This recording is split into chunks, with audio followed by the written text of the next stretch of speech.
என் பேர் ஆஷிமா. நான் 7ஆம் வகுப்பு ஆ பிரிவில் ஆச்சாரிய பாலசிக்ஷா மந்திர் IIT ஜிப்மர் கேம்பஸில் படிக்கின்றேன். நான் இப்பொழுது தமிழ் விரைவு அட்டையை 1 நிமிடத்தில் படிக்கப் போகின்றேன். பணித்தை நோக்குங்கள். பஞ்சாயத்து வாழையடி வாழை வணங்கினீர்கள் 100 தடவை. ஆளவாய் மௌனமாய் சத்தியத்தை எண்ணினால் பயங்கரமாய் மலை குகை விசித்திரம் சூட்டினால் விளையாடுங்கள் முன்னேற்றம். திருமுலை செந்நாயிறு குளிப்பாட்டு வஞ்சனை தெளிவாக திருபாதம் ஏற்பாடு வாக்குறுதி திருவுருவம் அதிசயம் ஆன்மீகம் பயன்பாடு மாறுபட்ட சமைத்தல் உள்ளங்கள் குறிக்கோள் அறியாமை நற்குணங்கள் வாரவுரை பெருங்கடல் முன்னாள் திருக்கோயில்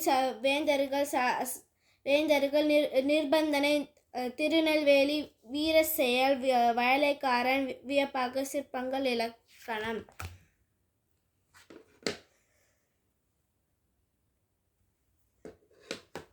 நன்றி.